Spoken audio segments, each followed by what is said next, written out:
Então vamos lá. Vamos falar um pouquinho antes de começar. Você quer falar alguma coisa sobre o IPOG? Isso, professora, eu vou me apresentar, né? Meu nome é Ariana, eu sou consultora de carreiras aqui do IPOG, Instituto de Pós-Graduação. Nós, né, que estamos oferecendo o evento, é, que está, né, ligado ao nosso MBA de Gestão de Projetos Ágeis e Inovadores, onde o professor Miguel faz parte também. Nós estamos presentes, né, em todas as capitais, inclusive Distrito Federal, já estamos há mais de 22 anos, na área da educação. Eu espero que vocês aproveitem bastante o evento. Qualquer dúvida, eu vou colocar o meu contato e vou ficar à disposição, certo? Muito obrigado. Pessoal, é um espaço para vocês colocarem dúvidas, é um espaço para vocês colocarem aí as questões que vocês querem, entende? Eu não vou querer estar passando um monte de conceitos para vocês, porque todos nós aqui somos colegas nessa área fantástica aí de gestão de projetos. Eu sou, junto com o professor Luiz Volpato, coordenador do MBA de Gestão de Projetos Inovadores. Aqui, desde que nós lançamos, aí faz 2 anos, nós já vamos na nossa quarta turma, mas a ideia aqui é falar sobre Scrum, é falar sobre metodologia tradicional, metodologia híbrida, e depois, se vocês quiserem tirar alguma dúvida sobre carga horária, módulos, disciplina e falar do MBA, a gente está aqui à disposição de vocês. Tá certo? Ah, ah, a gente vai disponibilizar esse material para vocês depois, tá certo? Então, ou a gente vai colocar aqui no chat, ou eu vou mandar isso para o pessoal do IPOG e depois o pessoal manda. Aí fica à disposição de vocês, tá certo? Então, fiquem tranquilos, não precisa dar print da tela, mas se quiser dar print da tela também, não tem problema, tá certo? Fiquem à vontade, mas a gente vai disponibilizar esse material. E claro que, a partir de agora, vocês me chamando no LinkedIn ou me conectando pelo WhatsApp, eu também estou aqui à disposição de vocês para disponibilizar qualquer tipo de material que vocês necessitem, que vocês precisem, ou também me colocando à disposição para falar sobre projetos, né? Eu estou nessa área de projetos aí há mais de 30 anos, tá certo? Tenho também usado na metodologia de projetos há bastante tempo, né, para definir a minha carreira, né? Tenho uma carreira nacional, uma carreira internacional, né? Já há bastante tempo, já vivi em várias cidades lá fora, já participei de projetos muito grandes lá fora também, entende? Então, fiquem aí à vontade para a gente trocar informações. Mas, em vez de falar de mim, vamos falar do que vale a pena, né? Vamos falar de projetos, né? E se vocês notarem, né, projeto é legal, é uma boa forma de começar. Vocês que estão assistindo, se pegar um papel aí na frente de vocês agora, como é que vocês definiriam um projeto? O que que é um projeto? É, Ou, se vocês quiserem de outra forma, né? Por que que as empresas implementam projetos? Por que que projeto é tão importante hoje em dia?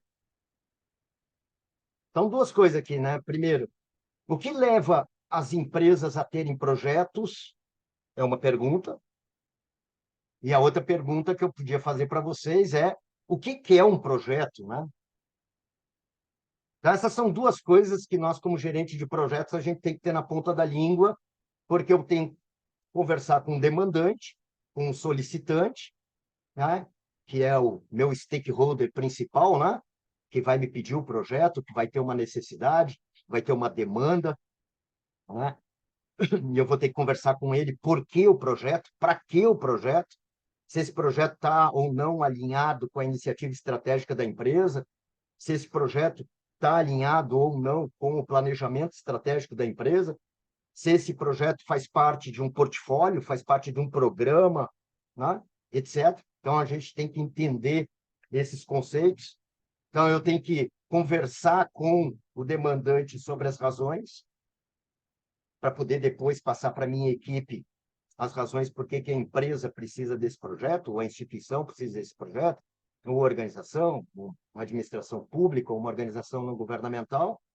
E depois eu preciso ter também, né, um conceito muito claro do que é um projeto, né? Porque a gente vem fazendo projetos aí, né, desde que o homem é homem, né? Se você pensar na Arca de Noé, a Arca de Noé já foi um grande projeto. Se você pensar nas pirâmides do Egito, se você pensar na muralha da China, se você pensar aí em várias coisas que a gente faz, sempre foram projetos. A nossa vida é um projeto, um aniversário, uma viagem, um casamento, um churrasco, tudo isso são projetos. E aí você me diz, mas Miguel, por que que um casamento, uma viagem, umas férias, é um projeto? Qual a diferença? É claro que a gente começou a falar de gerenciamento de projetos hoje, né, a partir aí do final da Segunda Grande Guerra Mundial, né? Eu acho que aí começou a se entender de que se precisavam de metodologias para evitar os grandes erros que aconteceram aí de planejamento e execução das grandes batalhas da Segunda Guerra Mundial. E aí, claro, que a Marinha dos Estados Unidos, que tinha sido destruída em Pearl Harbor, teve que começar a remontar completamente seus navios, né, de forma extremamente rápida, porque estava entrando na guerra com quase que toda a sua frota destruída, né, na Batalha de Pearl Harbor. A Marinha, então, inventou o tal do PERT, e depois, claro que a indústria pegou o conceito PERT, levou para a CPM, e depois, claro que todas essas metodologias ganharam muita velocidade quando a NASA, quando foi instituída a NASA, e o programa espacial americano queria levar um homem à Lua, do que aconteceu isso em 1969, com o Apollo 11 e etc. Então, a partir desse momento aí, nós começamos a falar de projetos. Mas vocês vejam que isso deu origem no mundo inteiro, está se falando de projetos de uma forma cada vez mais profissional. Então, vocês vejam a quantidade hoje de associações, institutos, alianças, né? Corporações falando de projetos. Então, vocês têm o PMI, que é uma das maiores do mundo, vocês têm o IPMA, né? Que é basicamente uma confederação de associações, hoje mais de 70 associações de gerenciamento de projetos. Depois vieram as metodologias ágeis, com o Manifesto Ágil e tal, e já temos aí a Scrum Alliance, temos a Scrum Org. Tudo isso, pessoal, que vocês têm aqui, é só ir no Google, entrar lá nas associações e vocês vão estar, né, recebendo aí uma série de informações sobre gestão de projetos, sejam tradicional, seja ágil, seja Scrum, seja Kanban, seja Lean, né, seja Prince 2, seja Cascata, Waterfall, PMBOK, etc., né? São fontes que vocês podem utilizar para procurar referências em gestão de projetos. Então, você tem a Agile Alliance, você tem a Axelos, você tem a APM, você tem o IBA, você tem o LCI, que hoje é uma das associações que pegou o modelo Toyota de Lean e trouxe para dentro dos projetos, basicamente aqui voltado mais para construção, né? Infraestrutura, construção civil, etc. E no Brasil, além de nós termos também no Brasil o PMI introduzido em vários estados do Brasil, nós também temos duas associações. Uma é a BGP, que é a Associação Brasileira de Gerenciamento de Projetos, e a gente tem o IGEPRO, que é um Instituto de Gerenciamento de Projetos no Brasil. Então, vocês vejam, está no mundo inteiro. Vou dar aqui um exemplo para vocês. Se você tiver um engenheiro que fez USP, fez Poli, e vai para a Austrália, e ele tentar validar o diploma dele, ele vai levar mais ou menos 2 a 3 anos para que o governo australiano valide o diploma desse engenheiro formado pela USP, formado pela Unicamp, formado pela Universidade Federal de qualquer um dos estados. Se você tiver uma certificação do PMI, por exemplo, PMP, Project Management Professional, ela não precisa nem ser levada para lugar nenhum, ela é reconhecida internacionalmente na hora.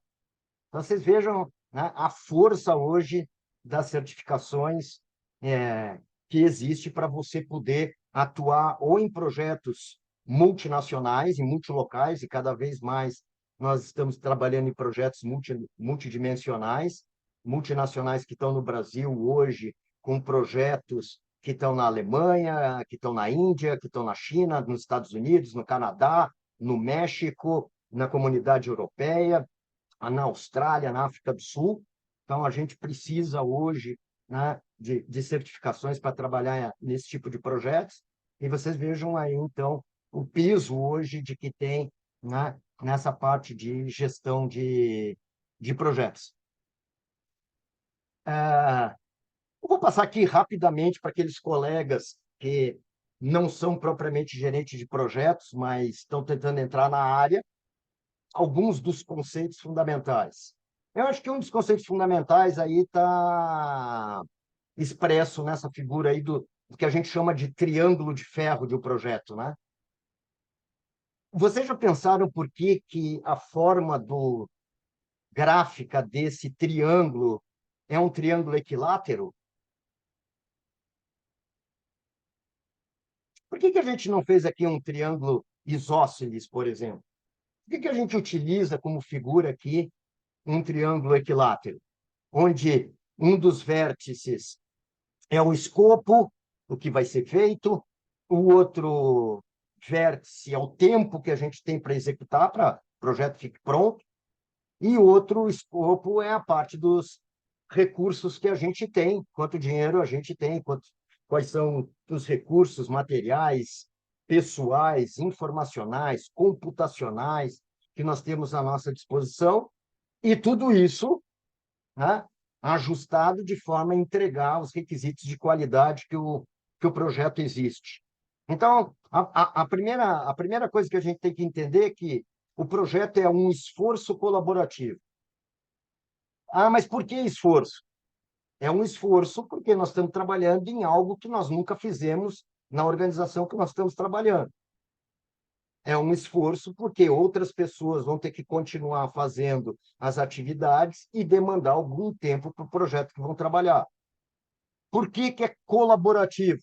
É colaborativo porque a gente não consegue fazer tudo sozinho. Então, a gente precisa da colaboração de outras partes da organização ou da nossa equipe de projeto. É temporário por quê?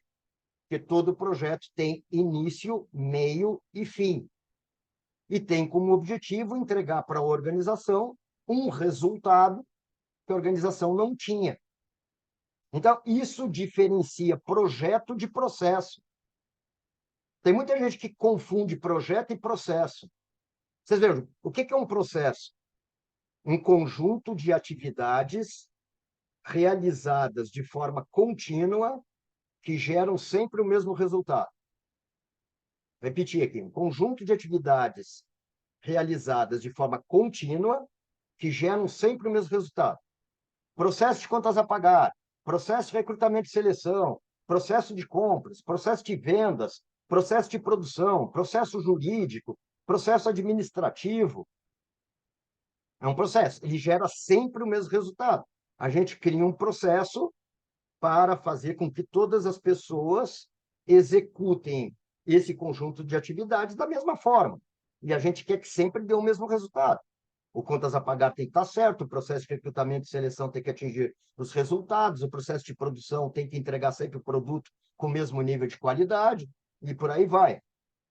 Então, se vocês notarem, quando a gente fala em gestão de processo, a gente está falando de padronização. Ah, dá para melhorar os processos? Dá, chamado melhoria contínua, onde a gente aplica aí as ferramentas de qualidade. PDCA, Six Sigma, Belt e tal, Pareto, Ishikawa, Pokayoke, tudo isso são ferramentas para melhoria de processo. Então, o processo tem a ver com aquelas atividades que a empresa executa diariamente, mas que trazem sempre o mesmo resultado. Se vocês notarem atrás de mim aí, no meu vídeo aqui, tá assim a pessoa que eu admiro, a pessoa que eu sigo, que é o tal do Albert Einstein. E o Einstein dizia o seguinte: loucura é você fazer todos os dias as mesmas coisas, esperando resultados diferentes.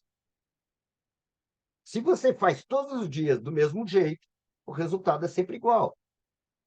Isso é um processo. Para você conseguir um resultado diferente, você tem que fazer algo diferente, algo que você ainda não fez.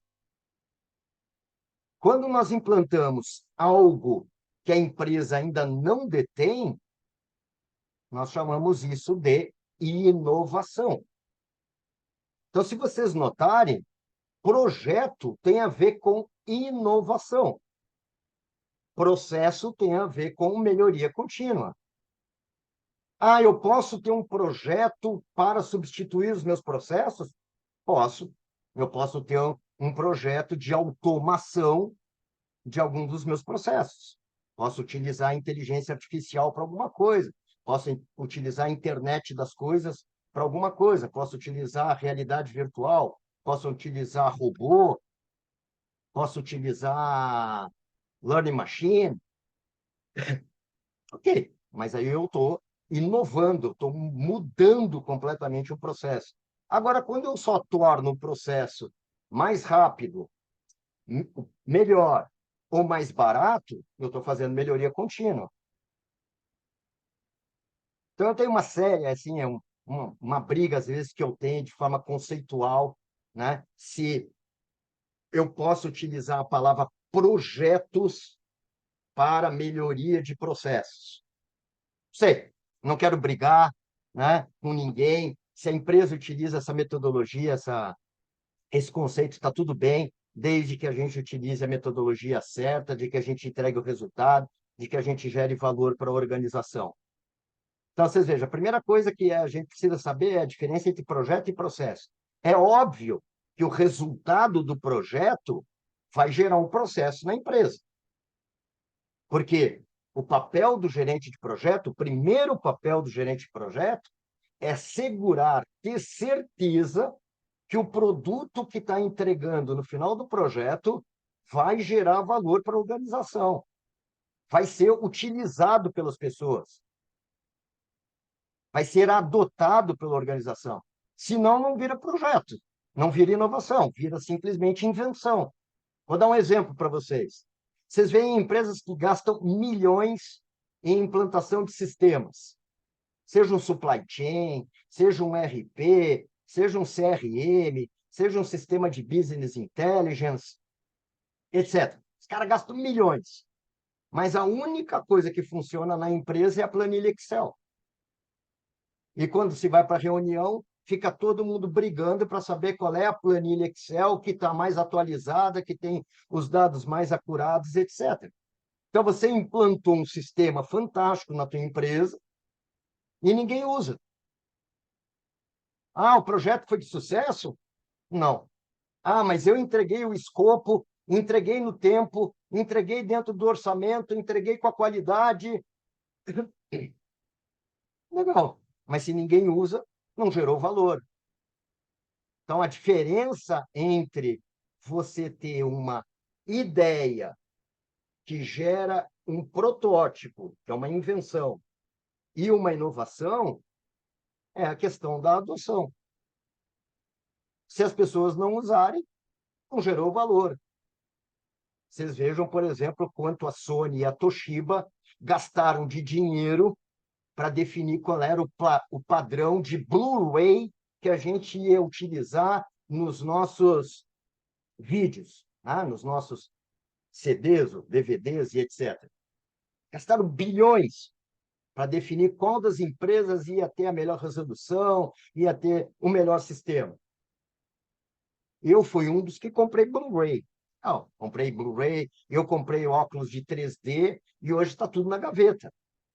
Simplesmente não uso, porque as tecnologias simplesmente foram inventadas, mas não houve adoção, não é um padrão utilizado, e hoje a gente utiliza o streaming, seja Netflix, HBO, Prime Video, Globoplay, por aí vai, Spotify, YouTube, uma série de outras coisas. Então, nós, como gestores de projetos, nós temos que ter certeza de que o nosso projeto vai gerar valor para a organização por meio da adoção do resultado final do projeto que a gente está implementando na empresa. Então, só aqui, rapidamente, aqui para passar conceitos como para vocês, né? Eu digo sempre o seguinte, nós, como gerentes de projetos, temos que passar por 4 verbos. Pensar, planejar, executar e avaliar. Pensar, planejar, executar e avaliar. Legal. Qual é o pronomes interrogativos ligados a cada um dos verbos? Pensar significa por que e para que o projeto. Planejar significa o que vamos fazer. Executar, como. Vou usar o quê? Vou usar Scrum? Vou usar híbrido? Vou usar tradicional? Como? E depois eu tenho que avaliar, que é o quanto, o quando e o quem. Então, lá, nós como gerente de projetos, por que e para que esse projeto? O que nós vamos entregar para a organização? Como nós vamos fazê-lo? E depois, como nós vamos controlar, monitorar e avaliar o desempenho, avaliar a performance, avaliar o resultado. Perguntas. Se alguém tiver perguntas, pessoal, abram a câmera, abram o microfone, assim, para não tornar essa nossa live aqui simplesmente numa palestra, né? Mas vocês fiquem aí completamente à vontade, ou para colocar a pergunta no chat, ou para abrir o microfone, fazer a pergunta, e etc. E eu deixei aqui para o final, talvez aí, o grande papel do gerente de projeto. Se eu aplicar uma metodologia Scrum, se eu aplicar uma metodologia tradicional, se eu utilizar Prince, se eu utilizar Kanban, se eu fizer a união dessas duas, eu garanto o sucesso do projeto? A resposta é não. Ou seja, não é pelo fato de você ter uma metodologia comprovada das melhores práticas para planejar, executar, controlar, avaliar, que você garante o sucesso do projeto, porque existem um monte de variáveis que a gente não controla. Eu não controlo o Covid, eu não controlo a guerra no Oriente Médio, eu não controlo a guerra entre Ucrânia e Rússia, eu não controlo o preço do petróleo, eu não controlo as eleições na Argentina, eu não controlo os ventos que ocorreram sexta-feira passada aqui em São Paulo, com 120 quilômetros por hora, que derrubaram um monte de árvores, e tem imóveis ainda em São Paulo hoje, né? Quinta-feira, que ainda não tem luz. Então, desde sexta-feira, você consegue imaginar uma residência com 6 dias sem luz. Então, tem várias variáveis que eu não controlo. Eu não controlo inflação, eu não controlo poder aquisitivo. Por isso, nós, como gestores de projeto, nós temos que ser gestores de risco. O que é o risco? O risco é a probabilidade de um evento positivo ou de um evento negativo ocorrer, né? Tem muita gente que acha que risco é só negativo. Não, existem riscos positivos. Exemplo, estou lançando um produto em que a minha demanda estimada de vendas desse produto é 100 e, de repente, existe um risco positivo de eu vender 200. Legal, então é um risco positivo, é uma oportunidade que a gente tem. O risco negativo é não vender os 100, é só vender 50. Então, o risco pode trazer uma oportunidade ou pode trazer uma ameaça. Então, nós, gestores de projeto, a gente tem que, fundamentalmente, ser gestores de risco. O papel do gerente de projeto vai ser o mesmo, independente da metodologia? Com certeza, Rafael. Com certeza. Muito obrigado pela tua pergunta, uma pergunta muito interessante. E é por isso que, se vocês pegarem a nova versão do PMBOK, a versão 7, ela não fala mais do como fazer projeto. O como fazer projeto parou na versão 6. A 7ª versão do PMBOK é Project Management Book of Knowledge. Tem um monte de gente que me pergunta, mas não é PMBOK? Não, não é livro, não está faltando um O ali, né? Livro de gerenciamento de projeto. Não. Project Management Book of Knowledge. Ou seja, o livro de conhecimento de gestão de projetos que é publicado pelo PMI desde 1996, que foi a primeira edição, e a 7ª edição agora publicada em 2021, né? Muda completamente o conceito, porque a gente não está mais falando de processos de projeto, mas nós estamos falando de princípios e domínios. Então, a tua pergunta tem tudo a ver, ou seja, independente da metodologia, tá certo? Os princípios e domínios que nós temos que ter como capacidade, habilidade e atitude, independem da metodologia que você utiliza, tá? Eu diria para você assim, nós temos que entender as metodologias, porque é fundamental para o sucesso do projeto, desde o início, definir qual é a melhor abordagem.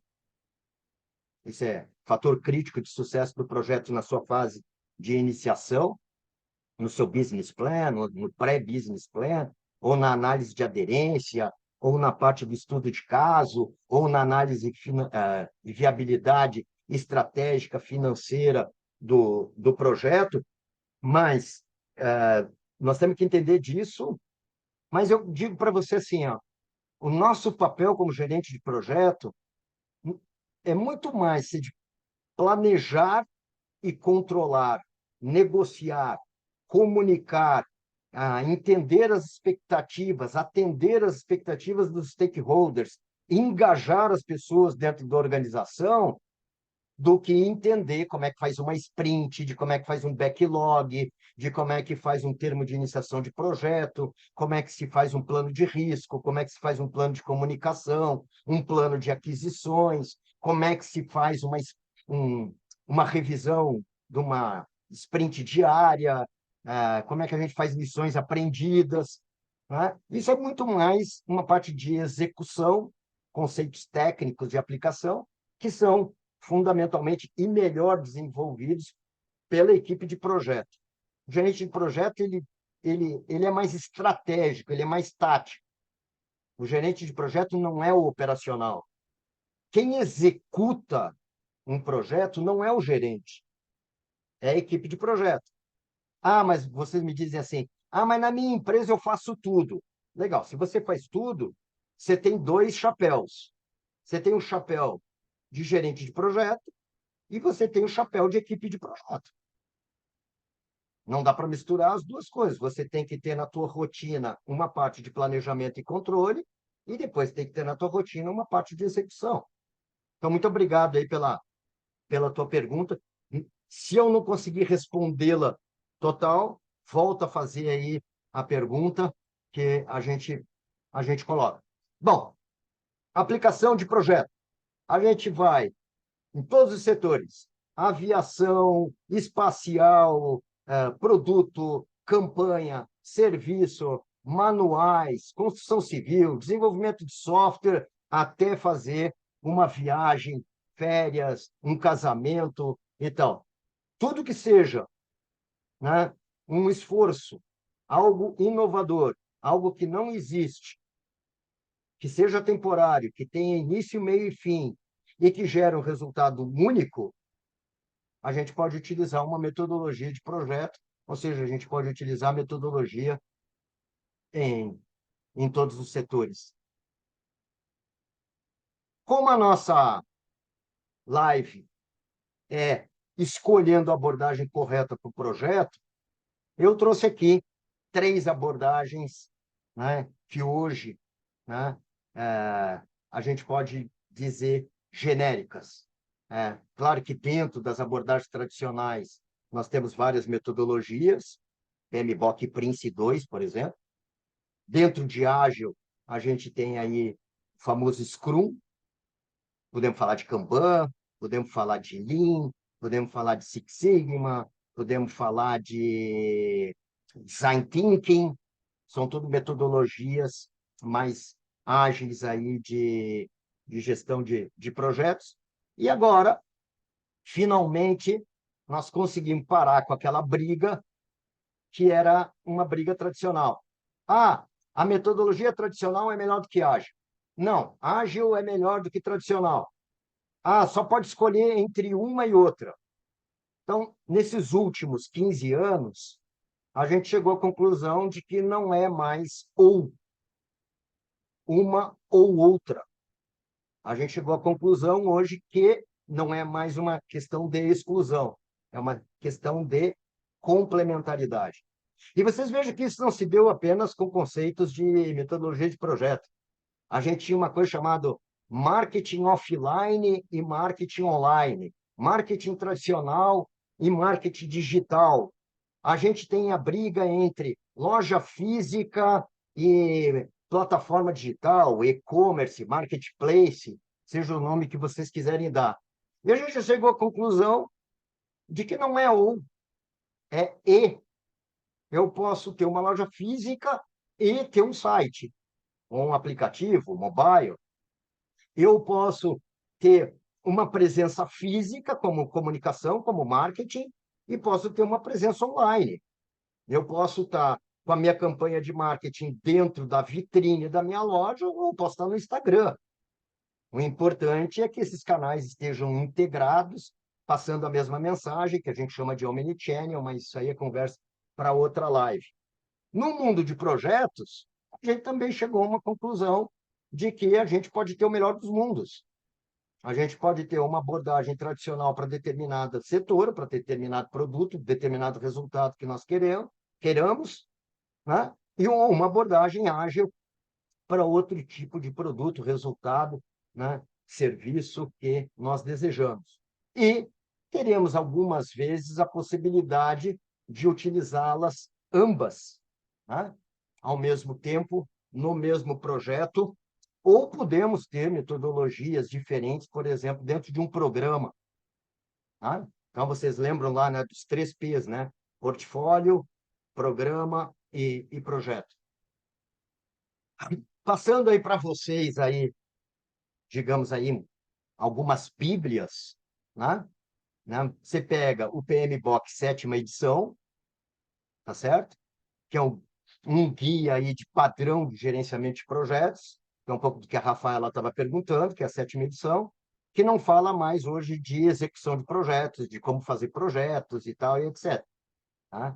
Então, ele trabalha fundamentalmente princípios que todo gerente de projeto deve seguir e quais são os domínios que nós temos que nos capacitar, nos habilitar para sermos gerentes de projetos de sucesso. Na metodologia tradicional, está aí a 1ª, 2ª, 3ª, 4ª, 5ª e a 6ª edição, né, do PMBOK. Ah, mas a partir de agora, então, não se fala mais de processo de projeto?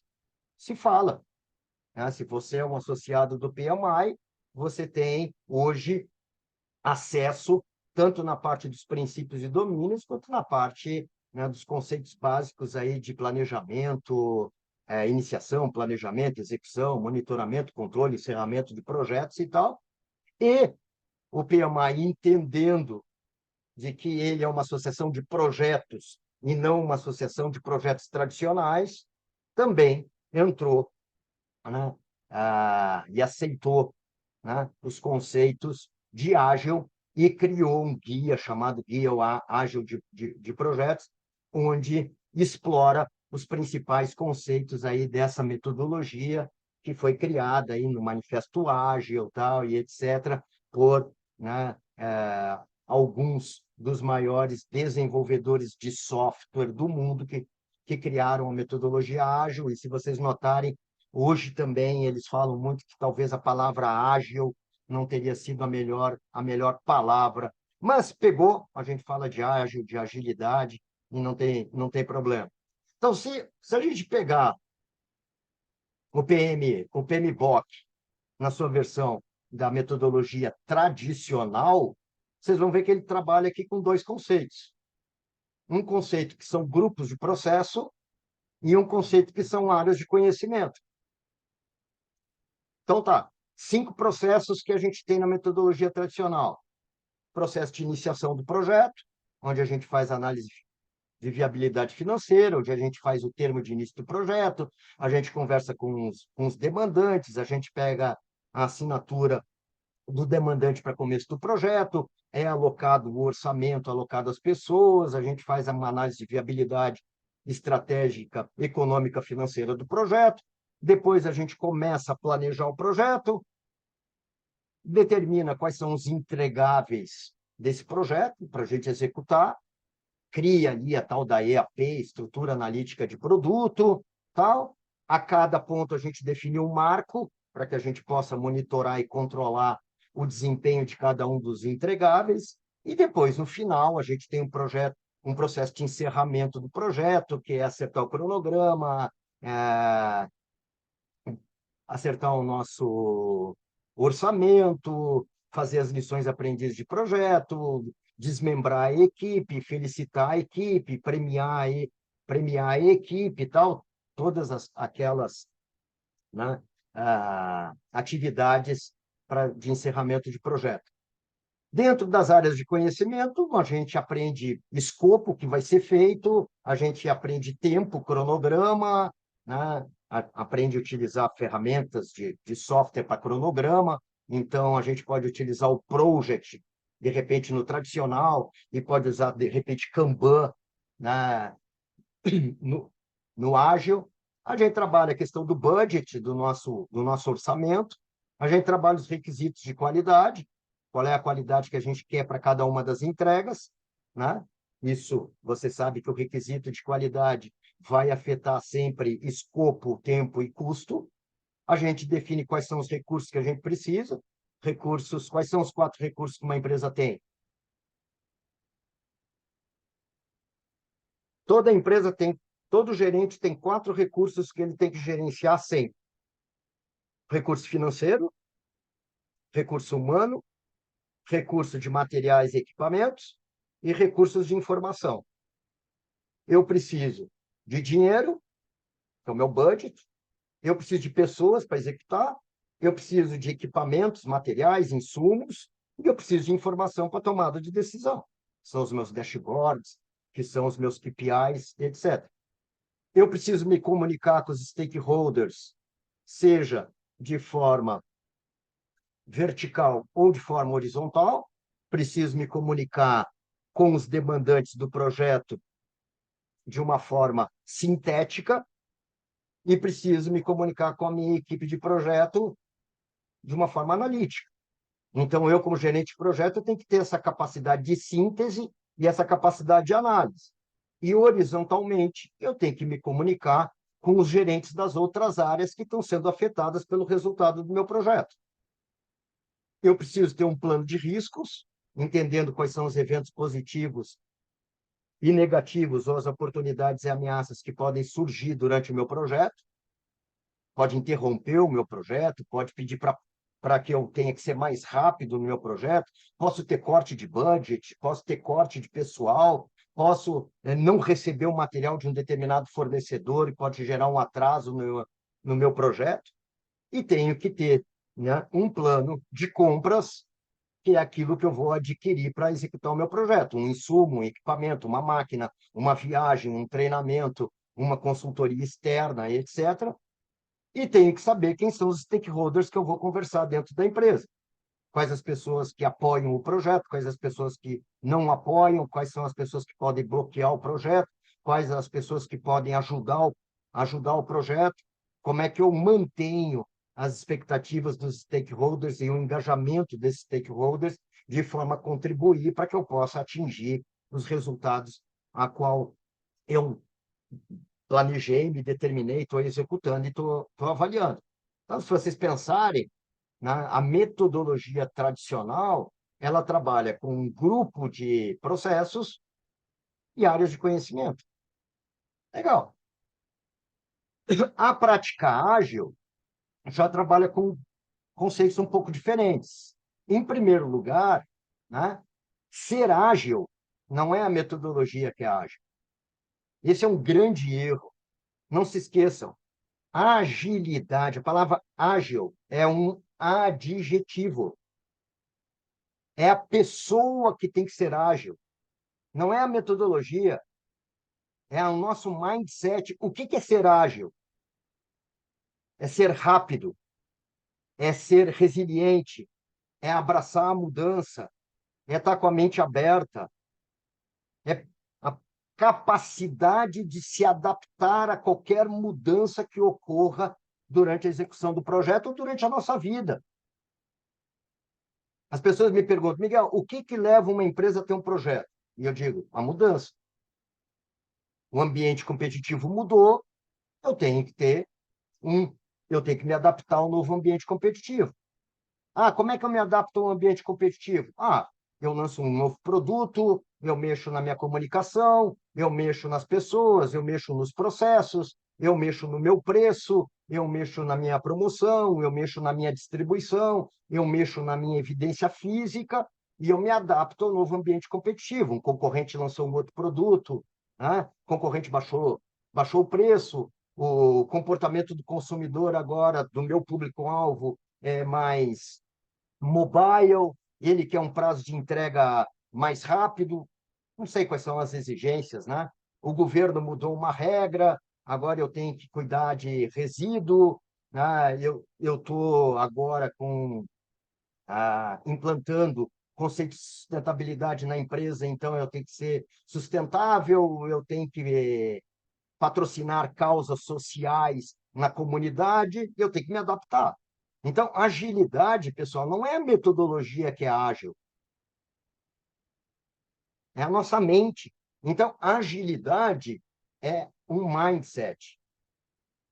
Legal. Aí, então, no Manifesto Ágil, a gente definiu os 4 valores da agilidade, tem 12 princípios. Então, vocês vejam, enquanto que no conceito tradicional a gente trabalha com o conceito de processos e áreas de conhecimento, a metodologia ágil trabalha com valores e princípios. E aí vocês vejam que o PMBOK versão 7 já vai para um conceito de princípios e domínios. As ferramentas que a gente vai fazer essa agilidade acontecer, elas são distintas, adaptáveis, talvez aí a mais conhecida seja o Scrum, aí pelo livro do chefe, que é a arte de fazer em dobro o trabalho e tal, que é aí a grande bíblia, né? Aí talvez do Scrum. E aí vocês vejam que o Scrum ele tem aí, né, um conceito um pouquinho diferente, bem diferente da metodologia tradicional, porque ela começa com uma ideia, com uma visão, com as histórias do usuário. Então, a iniciação do projeto, as ideias, vêm de histórias do usuário. Essas histórias do usuário são traduzidas, né, para um backlog, onde se colocam as entregas, o que a gente tem que fazer. E aí a gente tem aqui, não um demandante, mas temos aqui um product owner, né, o dono do produto, quem vai usar esse produto. Esse backlog vai sendo realizado pela equipe de projeto no conceito de sprint. O gerente de projeto aqui é chamado de Scrum Master. Cada sprint tem uma determinada revisão, né? A gente cria aí revisões diárias de acompanhamento, né? Comunicação visual, Kanban, etc. Kleber, como assim Kanban com Project? Você pode utilizar o Project, né, para a metodologia tradicional, porque é mais detalhada e tal, e etc. Por exemplo, construir uma barragem, construir um avião, construir uma hidrelétrica, né, por exemplo. E você, por exemplo, na metodologia ágil, em vez de utilizar um software como Project, você utiliza, por exemplo, um Kanban, tá certo? É isso que eu quis dizer, né? Você tem, né, softwares ou formas de controlar o teu tempo, né, diferente em relação ao tipo de metodologia que você possa utilizar. Apesar que eu já tenho visto softwares aí baseados em Project, né, com quadros visuais em que você consegue utilizar o Project e ele te cria um Kanban, tá certo? Mas eu só quis mostrar aqui, né, que você precisa entender de ferramentas diferentes para entender o projeto que você tá trabalhando, né? Um projeto em que você faz uma revisão diária a cada 15 minutos, é melhor você usar um placar Kanban, um quadro Kanban, em que você está mudando post-it, do que você está entrando no project e está atualizando, né? Ou seja, muito melhor em sprints, em pequenas entregas que agregam valor e que vão gerando o teu MVP, você utilizar uma comunicação visual do que, de repente, utilizar softwares mais detalhados, mais específicos, mais etc. Foi só essa ideia que eu quis passar aí, Kleber, de como a gente adequa para cada metodologia as ferramentas, seja de controle financeiro, seja de controle de tempo, etc. Rafaela, qual é a função do Product Owner no Scrum? Qual o papel dele? O Product Owner no Scrum é o demandante. O Product Owner é aquele cara que está pedindo o projeto, é o dono do produto. E o papel dele é estar conversando sempre, obtendo os feedbacks, para que eu tenha certeza de que eu estou entregando o produto, o meu mínimo produto viável, tal, etc., o produto conforme vai se mudando, né, as necessidades do produto final. Né? As pessoas me perguntam, mas, Miguel, o Agile saiu de desenvolvimento de software.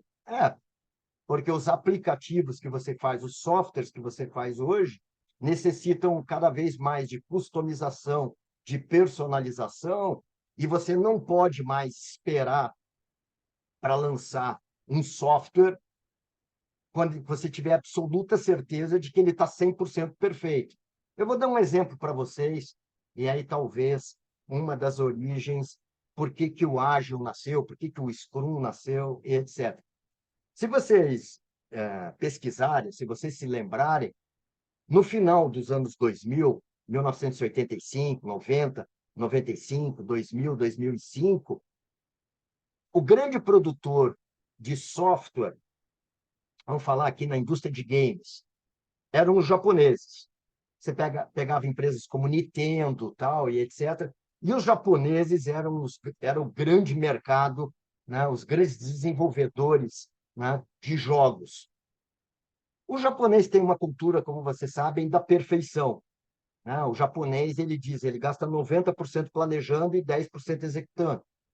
Então, os japoneses, né, que dominavam esse mercado de games, eles desenvolviam o game e, antes de lançar no mercado, faziam todos os testes possíveis para ter certeza de que, quando o jogo fosse lançado no mercado, esse jogo não tivesse problema nenhum em relação às suas funcionalidades.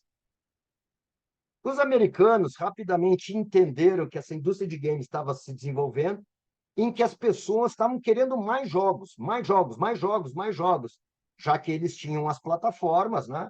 E eles queriam outros jogos para rentabilizar o uso daquela plataforma e etc. E os americanos rapidamente entenderam de que não dava para lançar jogos perfeitos no mercado, porque os japoneses seriam superiores nesse quesito. Então, começou o conceito de você lançar no mercado um jogo com as mínimas funcionalidades possíveis e, a partir da criação de uma comunidade, você tinha uma equipe pronta para qualquer bug que acontecesse no produto, você lançava um patch. Legal, então você tinha um bug em determinado jogo, Você entrava no site do jogo e estava lá, patch de correção do bug e tal. Um pouco do que é hoje essa questão das atualizações que a gente tem, que são hoje quase imperceptíveis, né? Porque se atualiza o sistema quando está à noite, etc. A gente nem se dá conta de que os nossos sistemas estão atualizados, né? Eu agora, antes de entrar no Zoom, né, recebi uma mensagem de que eu tinha que esperar, né, que estava sendo atualizado o meu Zoom aí com algumas novas funcionalidades, ou a depuração de algum dos bugs. E com isso saiu o conceito de MVP. Eu consigo lançar rapidamente um produto no mercado, trazendo valor para a companhia. Não preciso mais esperar 2 anos para terminar o projeto completo, como dizia a metodologia tradicional. Então, nós criamos essa figura do Product Owner, que é o cara que está vendo, conversando com o cliente, conversando com o usuário, né, do aplicativo, do software, do produto, etc. Criamos o conceito de MVP, e esse Product Owner ele fica trazendo para a equipe de projeto, dizendo assim, ó, o que estão me pedindo mais é uma funcionalidade A, para com aquilo que você está falando, está fazendo da funcionalidade C e foque em A. Então, quando você tem muita mudança de escopo, a metodologia ágil é muito mais aderente ao teu projeto, porque continua criando valor, você não precisa terminar o projeto para gerar valor para a tua companhia, e é isso que a gente tentou em desenvolvimento de aplicativos, desenvolvimento de software, e hoje a gente está utilizando isso para produto, para campanha, para manuais, para processos, para produtos tecnológicos, etc. É lógico que o ágil não se aplica a tudo e a gente vai ver aí alguma das suas limitações.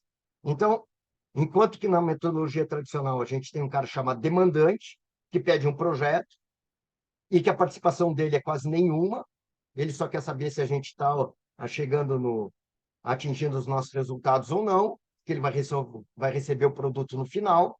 O Product Owner, não. O Product Owner tem uma ligação quase que contínua com a equipe de projeto, orientando-a, né, no fluxo de atividades e focando naquilo que traz valor para a organização, que traz valor para aquele produto, para aquele serviço, para aquele software, etc. O Scrum também tem 5 etapas.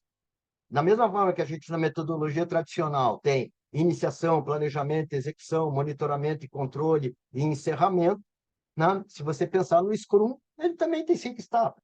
A gente inicia, a gente planeja e estima cada uma das sprints, a gente faz a nossa implementação, a nossa execução, a gente tem uma etapa de revisão e retrospectiva, e a gente tem a parte do release, quando a gente entrega aí o produto para a nossa entrega para a organização. Então, da mesma forma, a gente tem aí um começo, meio e fim em cada uma das metodologias, afinal, né, projeto é um esforço colaborativo, temporário, que entrega um produto único para a organização, independente da metodologia que você utilizar. Se você quiser pegar e unir as duas, se você quiser pegar o conceito de sprint e depois tentar fazer uma relação, né, do que é um planejamento de sprint com a questão de planejamento na metodologia tradicional. Se você quiser pegar como é que é a execução da sprint na construção do produto com a execução dos entregáveis na metodologia tradicional. Se você quiser pegar monitoramento e controle, né, da metodologia tradicional com o Scrum, se você quiser pegar encerramento com reunião de retrospectiva ou de release, se você quiser pegar a parte de iniciação do projeto com o Product Owner, as histórias de usuário e o Product Backlog, você pode fazer. O que eu quero mostrar para vocês é que o fato de a gente ter uma metodologia diferente não significa que o nosso papel como gerente de projeto continua o mesmo, planejar e controlar. As técnicas vão ser diferentes, a equipe de projeto vai trabalhar diferente? Com certeza.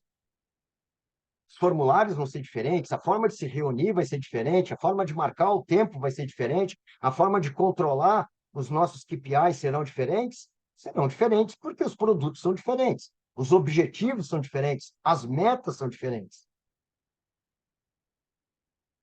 E aí vocês me perguntam, bom, basicamente aqui é o objetivo da nossa live.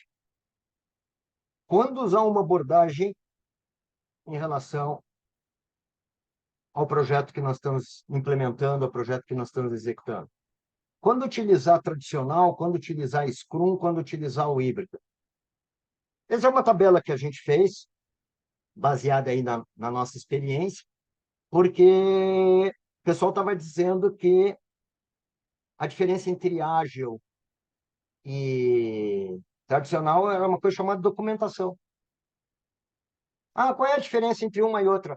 Ah, a tradicional é muito mais burocrática e a ágil é muito mais fácil de fazer. Ah, a metodologia tradicional tem muito mais documento e a metodologia ágil não tem documento nenhum. E aí a gente chegou à conclusão de que a documentação pode ser um dos fatores. Mas para a gente tomar a decisão como gerente de projeto, a gente tem N fatores para considerar. E claro que essas tabelas que eu vou mandar para vocês, elas já são resultado das lições aprendidas desses últimos 10, 15 anos que a gente tem aplicado projetos ágeis, ou Scrum, ou projetos tradicionais. Então, aqui já é um conceito de lição aprendida, tá certo? Se vocês me perguntarem de qual livro você tirou essa tabela, eu diria para você, tirei da minha cabeça. Isso aqui não tem livro nenhum. Eu nunca vi essa tabela em livro nenhum. É bem possível que agora, né, venham a sair livros, e o próprio PMI, e a própria Agile Alliance, a própria Scrum Org, comecem a trabalhar essa questão. Então, o que eu recomendo para vocês é que, na experiência de vocês como gerente de projetos, vocês comecem a fazer essa tabela. Quando que eu usei Scrum? Quando que eu usei tradicional? Quando que eu utilizei uma híbrida? Quando que eu utilizei Design Thinking para iniciar? Quando eu utilizei Manufacturing, né? Lean Startup, com os conceitos de Lean, para conseguir maior desempenho, maior performance no meu projeto? Quando que eu utilizei, né, os conceitos aí de qualidade? Quando que eu utilizei Project? Quando que eu utilizei Kanban? Porque a gente tem uma história como gerente de projeto. A gente tem uma jornada como gerente de projeto. A gente tem horas e horas e horas trabalhando. E quando a gente se dá conta no final do projeto, você olha e diz assim, cara, mas o que eu aprendi desse projeto? O que isso, né, está trazendo para, né, o meu próximo projeto? O que eu posso, né, melhorar? O que eu posso inovar? O que eu posso continuar fazendo que deu certo? Então, eu peguei aqui alguns fatores de decisão, estou colocando aqui para vocês, tá certo? Não são exclusivos, né? Não são, não, essa tabela não tem nenhuma pretensão de ser a verdade, de jeito nenhum. Essa é uma visão do Miguel Noronha Feio como gestor de projetos. É minha visão, tá? Não tem aqui, tanto é que vocês veem no slide que não tem fonte nenhuma. Então, eu coloquei alguns fatores aqui de decisão. É lógico que, se vocês me perguntarem, eu peguei essa tabela e mandei para algum dos colegas, dos meus colegas, mandei, lógico, mandei para o Leandro Vinhog, que é professor aqui do curso também, que é um dos caras que mais entende, né, de projetos hoje no Brasil, principalmente de certificação. Mandei para o Rubens Jesus, que é meu colega também na FGV, na SPM, que também trabalha com projetos ágeis já há bastante tempo. Mandei isso para o nosso professor aqui também, o professor Alexandre Duarte, que é um mestre em negociação, contratos, aquisições. Mandei isso para o nosso coordenador aqui do MBA, o professor Luiz Volpato, que é professor doutor em finanças, para ver a parte de análise de viabilidade. Mandei isso para o professor Adilson Souza, que é o autor do livro liderança humana, liderança espiritualizada nas empresas, para ver a questão da cultura organizacional, da mentalidade das pessoas. Eu validei essa, essa tabela. Mas, de novo, é a minha visão, é a minha forma de fazer, e vou mandar isso para vocês depois. E depois, se vocês quiserem, vocês mudem, né? Vocês coloquem os fatores de decisão que vocês acham, adaptem isso para a necessidade de cada um de vocês, né? E usem isso como um quadro para cada projeto que vocês fizerem, né? Vocês olharem quais são os fatores de decisão que vocês utilizariam na empresa que vocês trabalham, com a cultura organizacional da empresa que vocês trabalham, com o produto que vocês trabalham, com o setor que vocês trabalham, com o usuário que vai receber esse produto, e vocês adequam isso em relação às lições aprendidas, à jornada profissional de cada um de vocês. Então, eu coloquei aqui alguns fatores de decisão. É lógico que eu não vou ler essa tabela toda, né? Mas aqui, basicamente, é a natureza do projeto, a complexidade do projeto, a complexidade do produto que vai ser executado, os stakeholders que você vai ter que se envolver, o tamanho da equipe e como você vai organizar essa equipe, se você vai trabalhar com squad, se você vai trabalhar com tribo, se você vai trabalhar com guide, com guida, se você vai trabalhar com uma estrutura analítica de recursos humanos, tá? A cultura organizacional da empresa, quais são os recursos disponíveis para o teu projeto, qual é a tolerância ao risco que a tua empresa assume. Se a tua empresa é uma startup, a tolerância ao risco é muito alta. Se a tua empresa é uma empresa de maturidade muito alta, a tua empresa tem baixa tolerância ao risco. A questão da sequencialidade das tarefas, se elas são fluxo contínuo, talvez a tradicional seja melhor. Se elas são mais incrementais, melhorar cada uma dos entregáveis ou melhorar o MVP, talvez o Scrum seja melhor. A entrega de valor, se você tem que começar a entregar valor desde o começo, Scrum é fundamental. Se você só consegue entregar valor no final da organização, a tradicional é importante. Vou dar um exemplo, né? Você pega uma barragem ou uma hidrelétrica. Quantos anos levam para fazer uma hidrelétrica? 7 anos. Durante 7 anos, esse projeto é negativo, ou seja, só gastei dinheiro. Preciso estar com a hidrelétrica pronta para ligar as turbinas, a água passar por essas turbinas e gerar eletricidade, e a partir do momento que eu gero eletricidade, eu começo a cobrar o quilowatt-hora. Não dá para utilizar Scrum, né? A entrega, eu só consigo gerar valor no momento que eu termino a barragem e a partir do momento que eu ligo as turbinas. Não dá para fazer um MVP de uma barragem ou de uma hidrelétrica. Agora, se eu trabalho com um aplicativo, se eu trabalho com um produto, sei lá, iPhone 1, iPhone 2, iPhone 3, iPhone 4, iPhone 5, 6, 7, 8, 9, 10, 11, 12, 13, 14. Legal, tudo é iPhone, mas cada modelo que vai vindo traz uma inovação incremental. Eles incrementam alguma coisa no produto. O iPhone 14 agora tem melhor consumo de bateria, tem uma bateria maior. Agora o iPhone 14 tem câmeras com melhor resolução, tem alto-falantes melhores para escutar. Legal, você vai incrementando o produto e aí, claro, né, você vai trazendo mais funcionalidades, vai colocando outros aplicativos e etc. Tem uma abordagem de inovação mais incremental e aí uma metodologia ágil e tal seja mais apropriado, ou até híbrida, né? Porque um iPhone tem dois componentes. Tem um componente físico e tem um componente operacional, né? Componente físico é a sua parte onde os componentes vão ficar, e aí você pode utilizar uma metodologia tradicional, porque aí vai ter pouca mudança de escopo, você não vai poder mudar o escopo toda hora. E para a parte do sistema operacional e para os aplicativos, você pode abordar, por exemplo, pode utilizar uma metodologia Scrum. Então, para um produto tecnológico, você pode, de repente, utilizar uma metodologia híbrida. Aí eu coloquei alguns exemplos aqui de aplicação, e é lógico que isso aqui não é excludente, eu vou passar aqui para vocês alguns aqui da outra forma, mas eu quero trazer outros fatores que muitas vezes não são considerados. Então, eu resolvi fazer duas tabelas, né? Uns que são os fatores de decisão, mais ou menos a gente está acostumado a trabalhar com isso, mas a minha experiência está trazendo outras coisas aqui que são relevantes.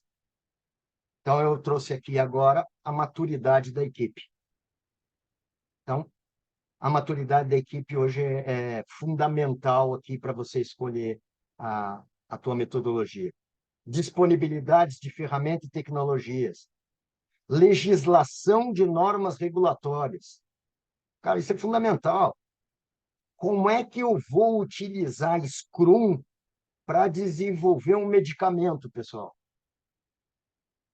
Não adianta. Se eu vou desenvolver um medicamento, eu tenho legislação e normas né, regulatórias da indústria para mostrar, né, que esse produto passou por teste A, por teste B, por teste C, por teste D, que fez teste primeiro em laboratório, depois fez teste com seres vivos, depois fez teste com o humano, e depois tem teste com grupos de controle, etc. Então, não dá para utilizar Scrum para fazer remédio. Mas por que que não dá? É por causa da complexidade do produto? Não. É por causa de normas e legislação. Um dos conceitos. Depois, a questão da interdependência de tarefas. Né? Hoje, com projetos sendo feitos em lugares diferentes, sendo feitos cada vez mais por terceiros. Então, vocês vejam, por exemplo, a Embraer. A Embraer hoje está fazendo um avião em que a estrutura física do avião está sendo feita na China. O motor está sendo feito nos Estados Unidos. O sistema eletrônico do avião está sendo feito na França e Alemanha. E a montagem do avião em São José dos Campos. Como é que eu vou utilizar Scrum sozinho? Não dá. Então, eu tenho que utilizar aqui uma metodologia híbrida para fazer um avião. Porque eu tenho uma interdependência de tarefas. Eu não consigo montar o avião se eu não tiver a fuselagem, se eu não tiver as asas, se eu não tiver o cockpit. E para ter o cockpit, eu preciso ter o sistema eletrônico e por aí vai. Então, a interdependência entre tarefas também é importante. Cada vez mais a questão da sustentabilidade. Então, hoje eu estou fazendo um produto, tenho que utilizar material reciclável, tenho que utilizar material que não polui, tem que ter pegada de carbono, tem que ter a questão da economia circular, tem que fazer a logística reversa dos resíduos. Então, tudo isso também está impactando na utilidade da metodologia. Outro fator adicional é a nossa urgência, tá? O nosso tempo para poder gerar valor para a organização. O outro aí são custos e orçamentos, complexidade contratual e acordos. Então, quanto mais contratos com as pessoas que estão procurando o meu produto, eu estou querendo o meu produto, ou acordos com fornecedores de confidencialidade, de abastecimento, de cadeias de suprimento, empresas de tecnologia, patentes, né? Propriedade intelectual, eu também impactam a escolha da metodologia, a cultura organizacional. Então, eu estava conversando com o Rubens, e o Rubens estava me dizendo, Miguel, eu digo para você o seguinte, em empresas, de forma genérica, tem exceção, mas de forma genérica, que são administrações familiares, eu tenho mais dificuldade de utilizar a metodologia ágil. Então, vocês vejam, não tem nada a ver com o produto, não tem nada a ver com o projeto, não tem nada a ver com o MVP, não tem nada a ver com o sistema de valor, tem a ver com a cultura organizacional da empresa. Então, às vezes, você encontra donos de empresa que são totalmente inovadores. E o cara quer utilizar ágil a todo custo. Mesmo que eu tenha que fazer um produto que só vai entregar valor quando ele estiver totalmente completo. Então, a cultura organizacional também é importante. E outra coisa que liga ao nosso portfólio, aos nossos programas e aos nossos projetos, é a questão do alinhamento estratégico da organização, né? Que tem a ver com os objetivos que a gente quer fazer, se são de curto, de longo, de médio prazo, etc. Então, eu trouxe duas tabelas para vocês, uma mais técnica, seriam fatores de decisão, que tem a ver com o projeto, tem a ver com o produto, tem a ver com o tamanho da equipe, tem a ver com os stakeholders, tem a ver com tolerância a risco, tem a ver com o sistema de entrega de valor, tá certo? E outra mais qualitativa, talvez mais subjetiva, né? Que são fatores adicionais que eu gostaria que vocês levassem em consideração quando escolher o projeto. O Emerson está me dizendo o seguinte, em um projeto de reflorestamento, qual poderia ser a melhor abordagem? Então, se no projeto de reflorestamento você tem uma sequência contínua de atividades, ou seja, você vai pegar, vai localizar, vai utilizar um GPS, vai mapear o terreno que você vai fazer e depois vai plantar as mudas de sequência, e você tem um tratamento da terra, né? Você tem um tratamento de fertilizante, de adubagem, preparação do terreno, escolha de mudas, e depois você vai fazer totalmente sequencial, não existe mudança de escopo aqui. A mudança é muito pequena, então uma metodologia tradicional e a urgência também não existe, porque você não vai conseguir fazer com que a planta adquira o formato ideal para depois você poder cortar e utilizar, simplesmente porque a empresa está precisando, né? Aquilo ali vai ter um ciclo de vida em que essa árvore vai levar 5, 6, 7, 15, 20 anos para chegar ao ponto de corte, ao ponto de uso. O de Shelton está me perguntando o que significa escopo. Escopo significa o conjunto de atividades que têm que ser realizadas para entregar o produto. Então, por exemplo, você vai entregar um iPhone. Qual é o escopo do iPhone? O escopo do iPhone é a parte física, que é a apresentação, a tela, a bateria, os transistores não, os microprocessadores, os chips, os nanochips. Então, o escopo é tudo aquilo que é necessário para criar o produto. E aí você poderia me perguntar o seguinte, Miguel, você está falando de escopo do projeto ou escopo do produto? Se for escopo do projeto, são todas as atividades necessárias para levar o projeto do início ao fim. Esse é o escopo do projeto. O escopo do produto são todas as entregas necessárias para a realização daquele produto. E claro que o projeto não termina quando você entrega o produto.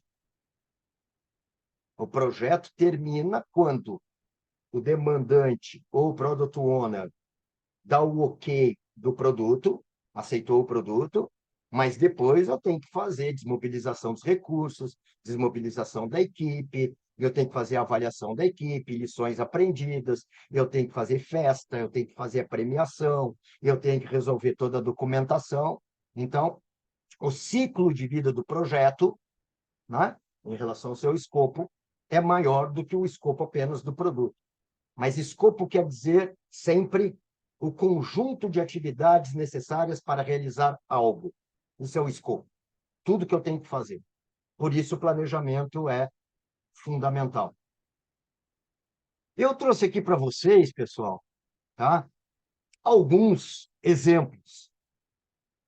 Então, se eu tenho uma construção civil, tá?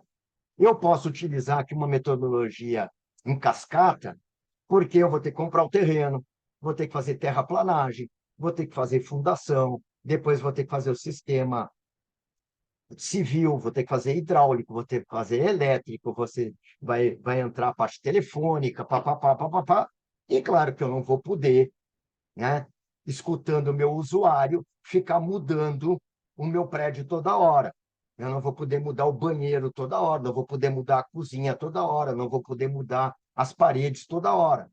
Então, na construção civil, eu posso utilizar uma metodologia em cascata para a construção do prédio, mas posso utilizar Scrum para minha campanha de marketing. Posso utilizar, de repente, Scrum para o meu processo de vendas, porque estou gerando valor, né? Vendendo, criando lá o apartamento decorado, criando stand de vendas, começando a vender antes da obra estar feita, trazendo valor para a companhia, para a empresa, né? Antes do prédio estar pronto.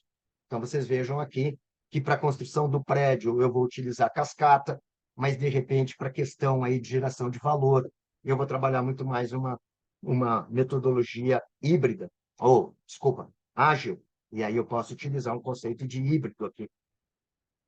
Aquilo que a gente já tinha falado, por exemplo, né? Não dá para fazer desenvolvimento de produto farmacêutico, né? Em ágil.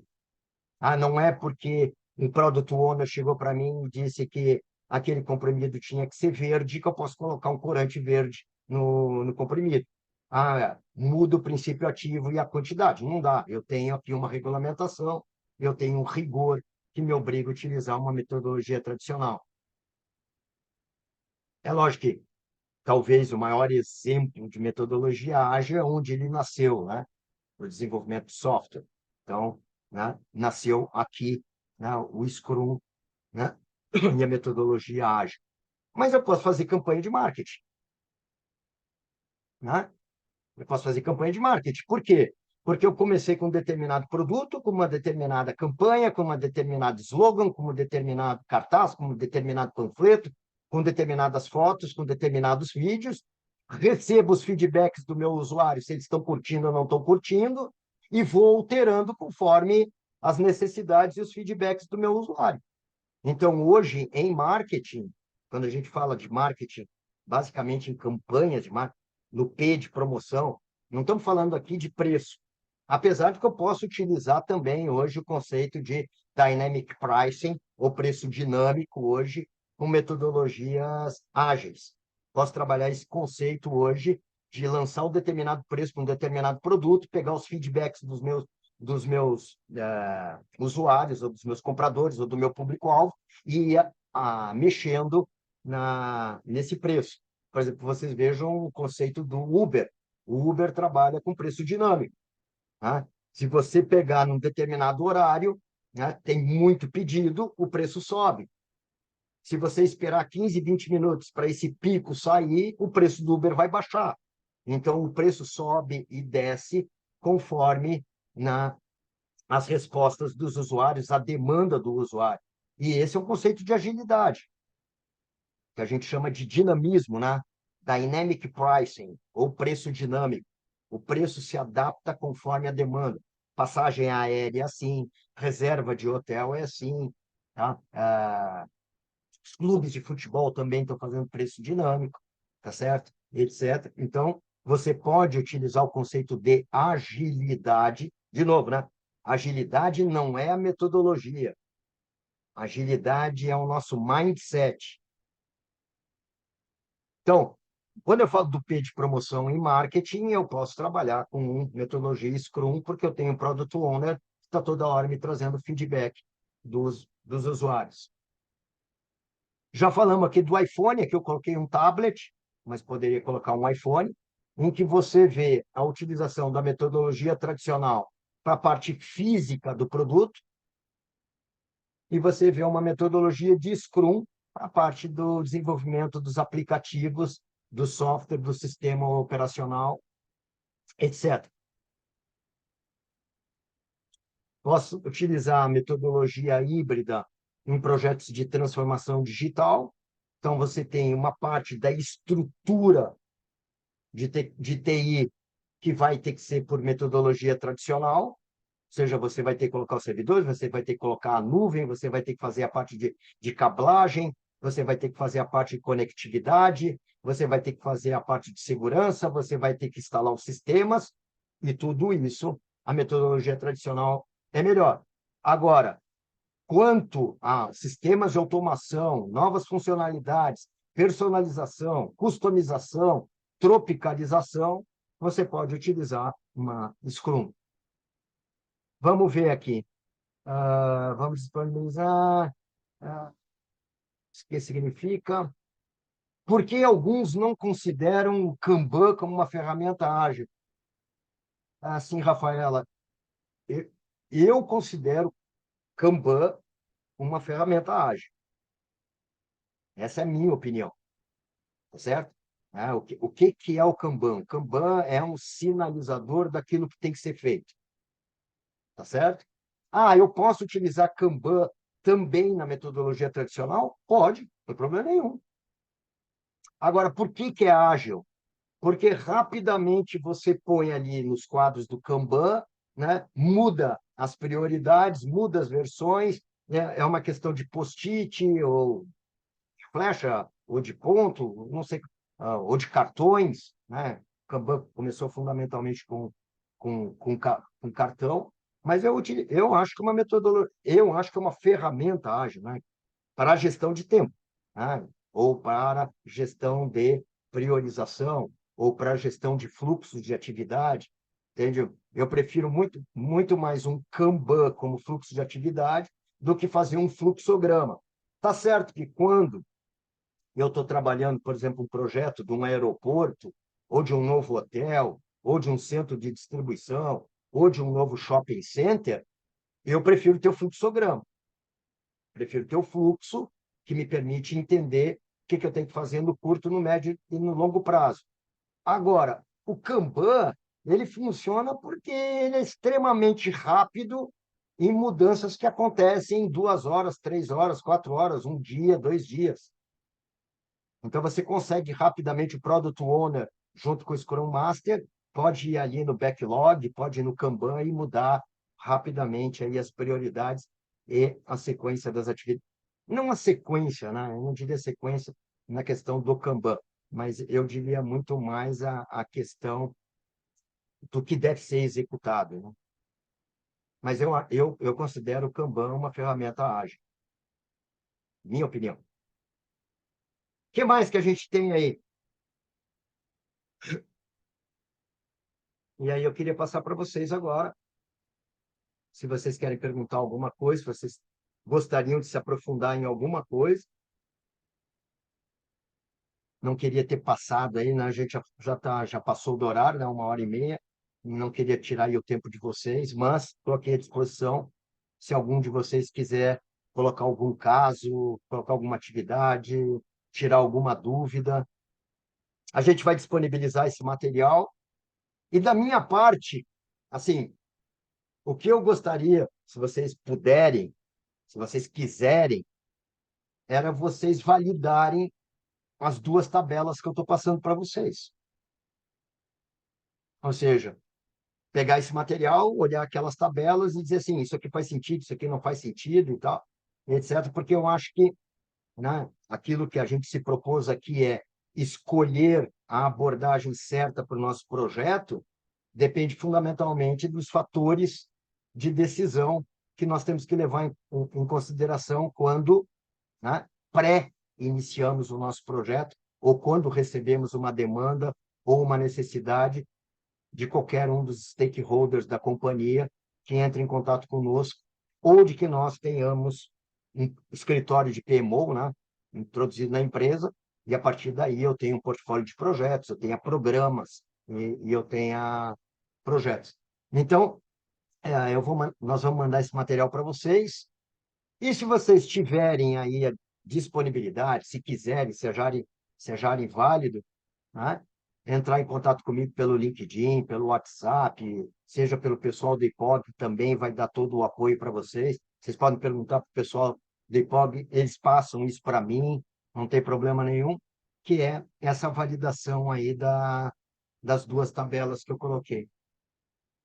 A Débora está me dizendo o seguinte: uma das maiores dificuldades que encontro na minha empresa hoje é a direção de identificar projetos. Agora, eu não sei o que é projetos de processo, mas vamos lá. Vamos pensar que eu tenha um processo que é. Vamos pegar um processo qualquer aqui. Vamos pegar um processo de contas a pagar. Legal. Eu faço a avaliação do atual processo. Esse processo leva 3 dias, consome 12 pessoas e custa R$ 12 por título. Legal. Então, eu tenho um desafio aqui. Como é que eu trago esse valor para R$ 10? Ok, como é que eu faço esse processo de contas a pagar que tem todas essas pessoas, que leva esse tempo e que custa tanto? Então, a primeira coisa que eu diria para você, Débora, é que você tem que entender qual o processo, qual a duração do processo, quantas pessoas são envolvidas no processo, quanto custa o processo e qual a importância do processo para a empresa e qual o risco que a empresa corre se o processo der errado. Então, acho que essa é a primeira questão. Como é que você consegue sensibilizar as pessoas? É você mostrar para as pessoas na tua empresa que aquele processo de atendimento, de suporte, de entrega, de logística, de compras, de seleção e recrutamento, de contas a pagar, né, processo administrativo, processo jurídico, no teu caso, empresa de seguro, tá? Processo de encerramento de apólice, processo de preenchimento de apólice, processo de atendimento dos corretores, processo de treinamento do corretor de seguro, processo de identificação dos corretores de seguro.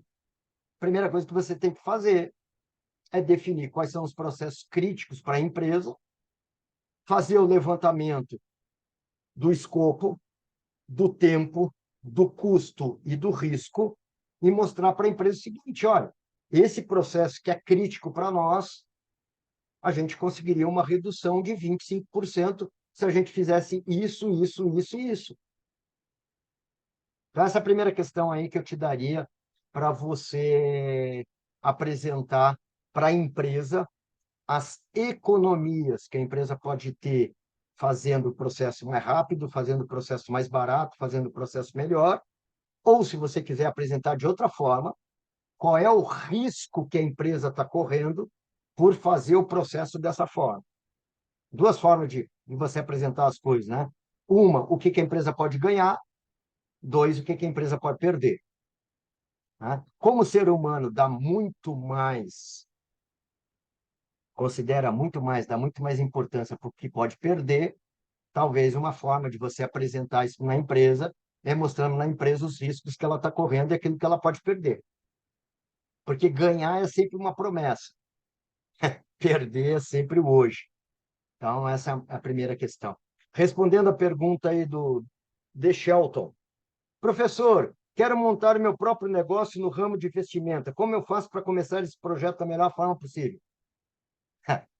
Usando a ferramenta correta, que não é gestão de projeto, mas que é fazer um plano de negócios. Então, vamos lá. Não adianta você achar que toda chave de fenda serve para todos os parafusos. Se você tem um parafuso Allen, a chave é diferente de um parafuso de cabeça Phillips ou de um parafuso de cabeça de fenda. Todos eles são parafusos, concordo, mas todos eles precisam de ferramentas corretas para você não estragar o parafuso. A ferramenta correta para você montar o teu próprio negócio chama-se plano de negócios. Só depois que você fizer o teu plano de negócios e viabilizar o teu plano de negócio e começar a querer montar a tua empresa, aí você pode começar a utilizar metodologia de projeto, que vão ser híbridas. Vai ter uma metodologia de projeto tradicional, que vai ser, por exemplo, a tua loja de roupa. E vai ter uma metodologia Scrum, que vai ser para a utilização dos aplicativos e dos sistemas e dos softwares que você vai utilizar para gerenciar fornecedor, para gerenciar estoque, para gerenciar os clientes. Então, lá, para montar o negócio, business plan, plano de negócios. Depois que você definiu o plano de negócio e você agora vai começar a implementar, vai alugar a casa, vai alugar uma loja, Aí sim, aí você começa a utilizar a metodologia de gestão de projetos. Mas não use projetos para fazer planos de negócio. São cabeças de parafusos diferentes. É claro que no nosso MBA, a gente tem uma parte também de planejamento estratégico de negócio. A gente trabalha muito esse conceito, porque a gente faz gestão de projetos para empresas. Nosso foco é negócio e nosso foco é empresa. Nosso foco não é fazer gestão de projeto de casamento, de férias, de festa, de churrasco. Também dá, você também pode utilizar, mas não é o nosso foco. Quem mais? Aproveitem, não dói. Nós, gerente de projeto aqui, é comunicador na veia, não tem timidez, não existe gerente de projeto tímido. Né? O gerente de projeto está sempre se arriscando, dando a cara, conversando com as pessoas, negociando com os stakeholders, né? Engajando os nossos colaboradores, a nossa equipe, conversando, sempre assim. Então, aproveitem. Se vocês não fizerem nenhuma pergunta, eu vou fazer uma pergunta. Em primeiro lugar, né? Vocês sejam completamente sinceros, porque feedback é sempre um presente. Tá? O objetivo, né, que a gente tinha de escolher a abordagem correta para o projeto, mostrando tradicional, Scrum e híbrida, a gente atingiu? Era isso que vocês estavam esperando? Então, essa não precisa falar aí pelo negócio e tal, pode simplesmente colocar no chat, mas para mim isso é fundamental porque eu tinha um objetivo, tinha uma meta e queria que vocês ah, tivessem o resultado disso. Então, para mim, foi um projeto. Tem início, tem meio e fim essa live, que era trazer para vocês. Tá certo que eu trouxe um pouquinho também de outros assuntos, mas basicamente eu queria trazer para vocês aquelas duas tabelas que era o coração dessa live. Fatores necessários a considerar quando escolher uma abordagem para um projeto. E, de novo, pessoal, não é a verdade absoluta, não tenho esse interesse, não é excludente, não é exclusiva, cada um de vocês tem a tabela de vocês.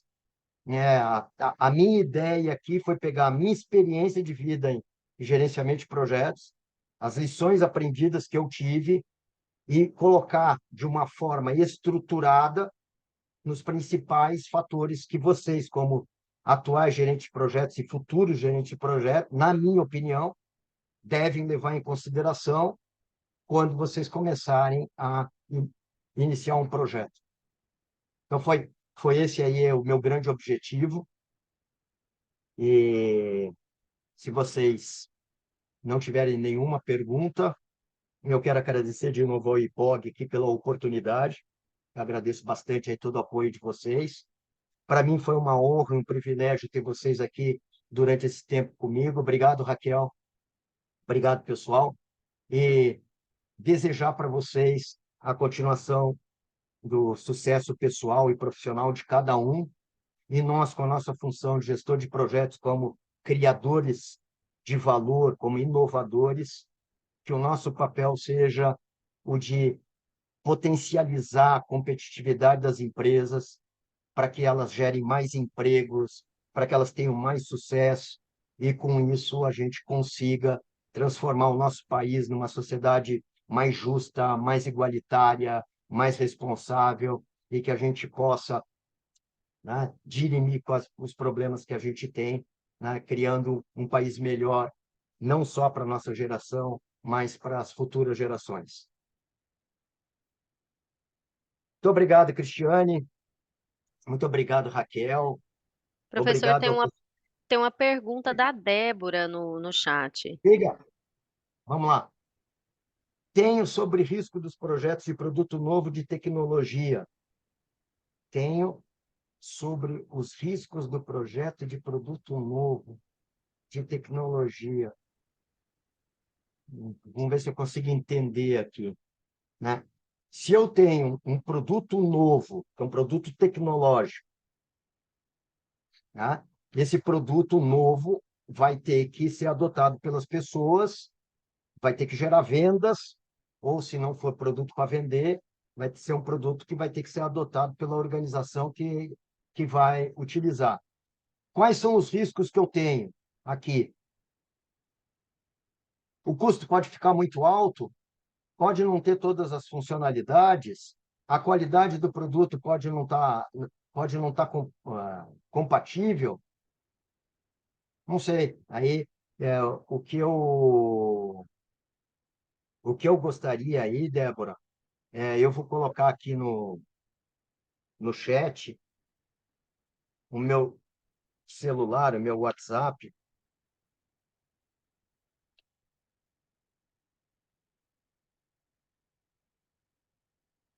11 996480848, o meu e-mail.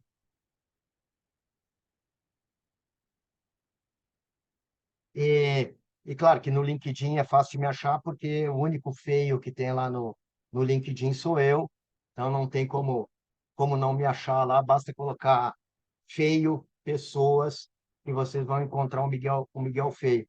Então, Débora, aqui, minha sugestão, né? Você me manda um e-mail, ou me entra no WhatsApp, ou me chama no LinkedIn, para tentar entender um pouquinho mais a tua pergunta e eu poder te dar aí uma resposta dentro do conhecimento que eu tenho, né? Dentro das minhas limitações, poder, de alguma forma, aí, trocar opinião com você e te ajudar a esclarecer algum ponto. Valeu? Uma hora. Quer tirar uma fotinho? Não? Vamos tirar uma fotinha. Quem consegue ligar a câmera, gente?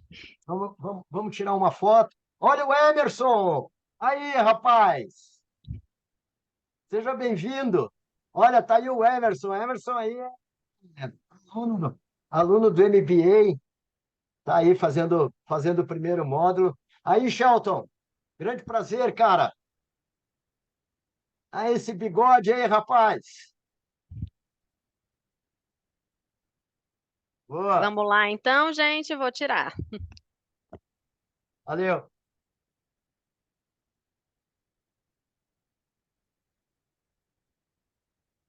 X. Muito Feito? obrigado a todos vocês. Foi um prazer recebê-los A aqui. Estou falando Rafaela em aí nome do também. IPOG. Boa. Em relação ao MBA, eu estou aqui à disposição, deixei meus contatos, tá, no chat. Vocês vão receber via e-mail todo o material. A gente também envia para vocês o link da aula, então se vocês quiserem rever, vocês vão conseguir também, tá? O material fica gravado. E nós estamos aqui à disposição de vocês, precisando de qualquer coisa, eu e o professor, nós estamos aqui, tá bom? Maravilha. Grande abraço, Raquel, Márcio, Viviane, Shelton, Emerson, Rafaela, Cristiane, Hélida, Muito Fábio. obrigada, viu, professor, pela aula, foi excelente, com certeza, assim, tenho certeza que agregou muito já no nosso currículo, ter, assim, né, explanação de uma pessoa já da área, falando sobre, com certeza sempre traz novos nortes. Muito, muito obrigada. Muito legal, muito legal. Muito obrigado, obrigado aí por todo o carinho aí, obrigado por terem participado. Até uma próxima live. Vamos ver se a gente faz algumas outras lives aí durante esse tempo aí para falar sobre projetos.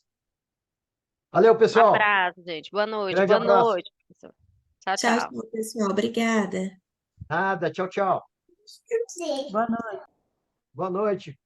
Boa noite, Rafaela. Obrigado pelas perguntas. Valeu. Márcio também, obrigado. Abraço, Aline, Suzane, Ricardo, João Santos, Michael, Samara, Fábio, Viviane. Boa noite, cara. Até a próxima. Tchau, tchau. Até a próxima. Fui.